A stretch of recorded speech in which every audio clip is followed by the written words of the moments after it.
Alright. Good morning mga boss, unboxing na naman tayo. Ngayon, ang i-unbox natin ay Shimano Neck Save Reel. Nabili ko siya sa Shopee na naman. Ang shop at ang details ay ipopost ko na lang sa description. So, simulan na natin. Pinadala siya sa isang brown na box. Buksan natin. Something to note, medyo damaged ang box. Kupe siya. So, let's start.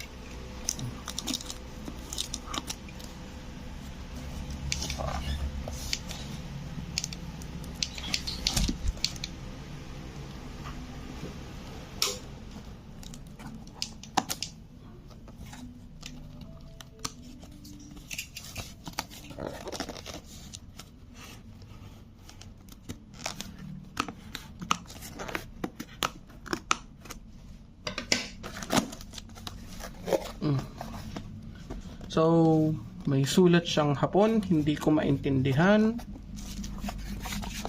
And binalat siya ng mabuti.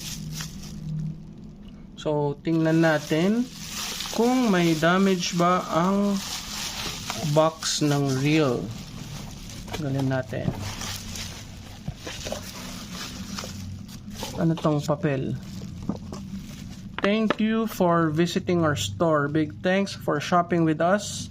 We're super glad you found our store. We're all about what you want. Got a wish list? Drop us a line in chat anytime. We're here to listen and make it happen. Your picks are shelves. Thanks again for stopping by. Can't wait to see you again soon. Uy, ayos tong shop na to . And sa ilalim, wala na. Pero may thank you card sila. Tabi natin yung box. Binalot siya ng mabuti ng bubble wrap. Tanggalin natin. So, andito ang box ng reel. Shimano Neck Save 2500 HG.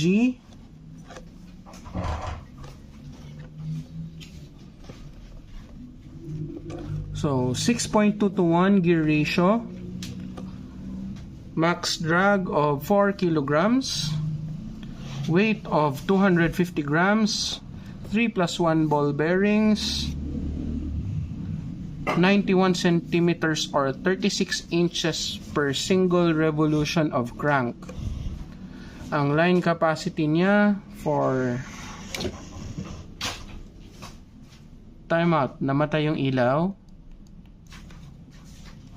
Sorry po, experiencing technical difficulties.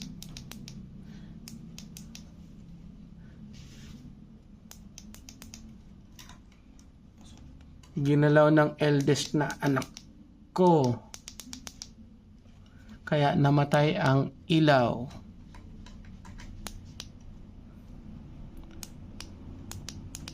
So, i-pause ko muna yung video and resume tayo pag okay na yung ilaw. Okay, so naayos na ang ilaw. Continue po tayo. So, hindi ko alam kung bakit nylon mono to lahat.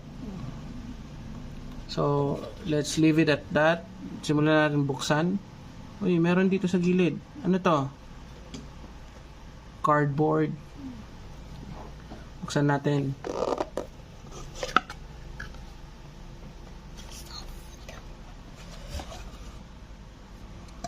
Okay.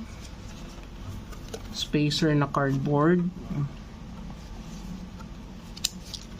User manual.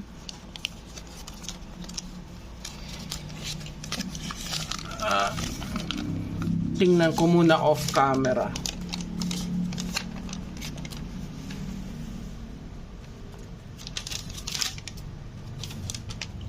And lahat po siya Japanese.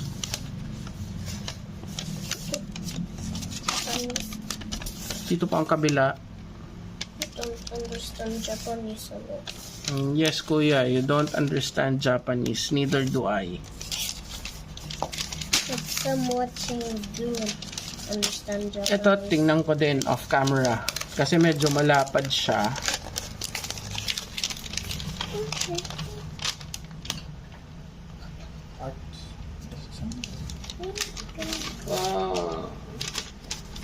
Okay. So, listahan siya ng all models. Hindi all models. Lahat ng sizes nitong model. So, from 1,000, andito yung parts diagram niya. So, magagamit to pag i-service mo or linisan mo yung internals niya. Ang problema, ito naman is in Japanese. So, patulong tayo kay Google Translate. So, next save 1,000, C 2,000S, next save 2,500, next save 2,500S, next save 2,500HG, ito yung sa atin.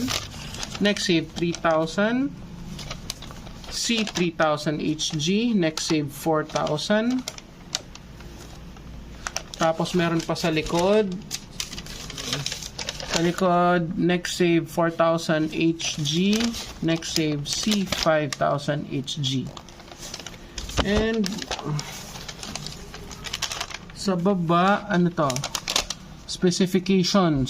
So yung buong chart. Actually, nakita ko to sa Shimano website. So nakalist lahat ng model, lahat ng series, lahat ng sizes, yung mga gear ratio na available.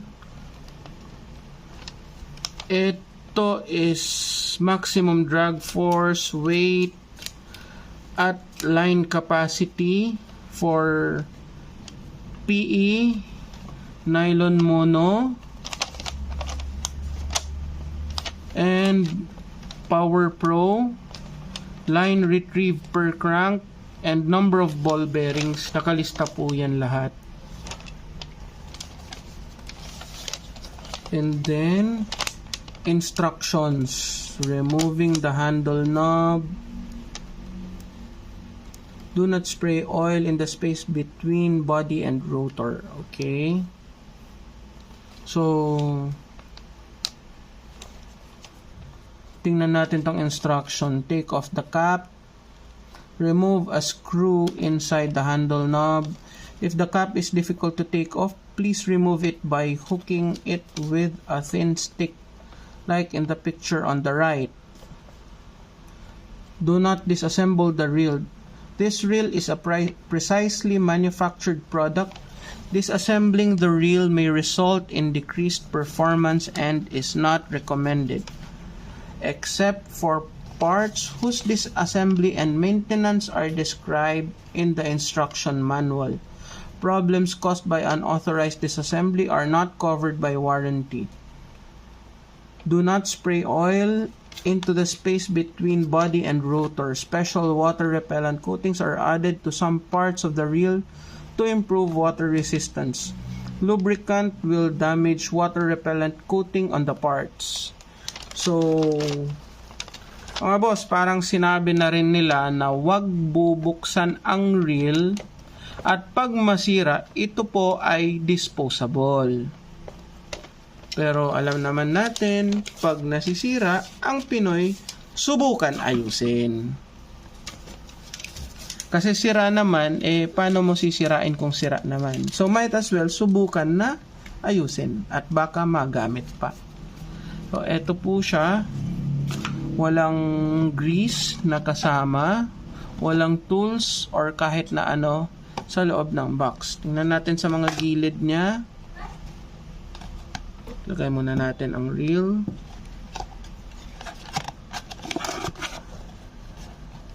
Wala din. So, reel lang talaga ang nabili ko. Ngayon, since I'm right-handed casting, ililipat ko na to sa kabilang dulo.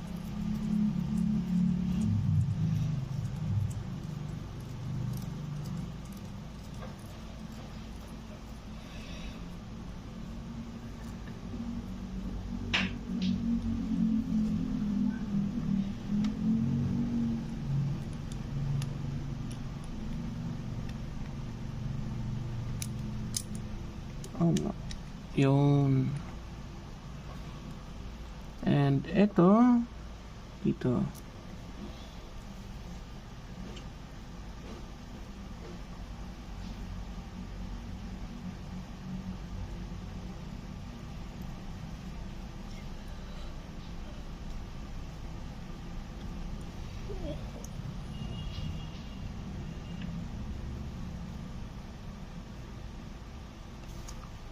So, ito ang reel.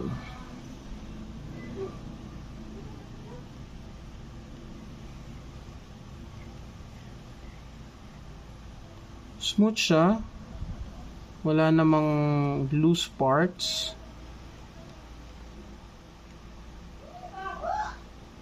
Subukan na. Maganda din ang tunog niya. Maganda ang tunog ng drag. Subukan natin tanggalin.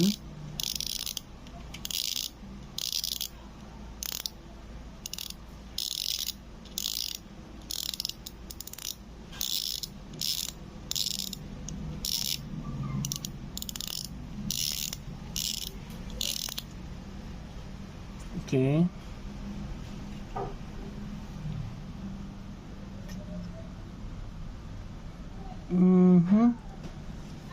So, yung tumutunog, yung spool talaga. So, aluminum spool siya.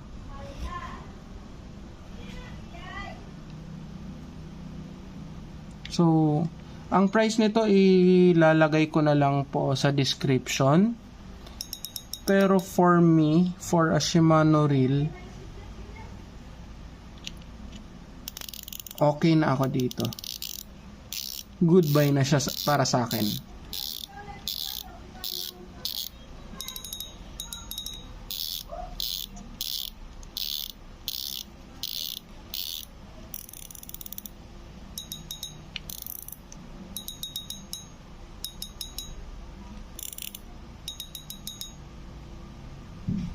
So, ano nakalagay dito? Please, meron dito nakasulat. So, hindi lang makuha ng camera. Please remove this label before filling spool with line. So, tanggalin natin.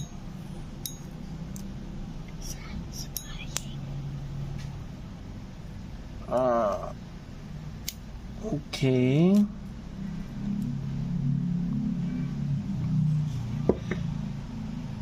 So, yung nakalagay dito, G-free body. So, eto na po siya.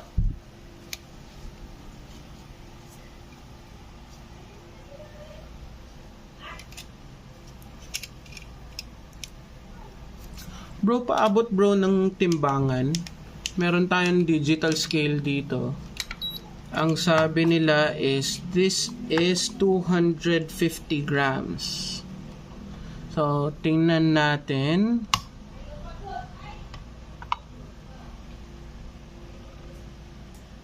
As of now, it's 251.9. So, within 2 grams.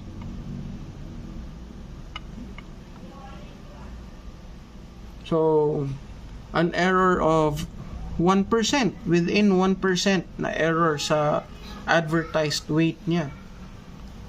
So, okay naman. Wala naman akong nakikitang problema, walang damage. Although yung exterior box niya may kupe, maganda din ang feel ng handle knob. So, yun.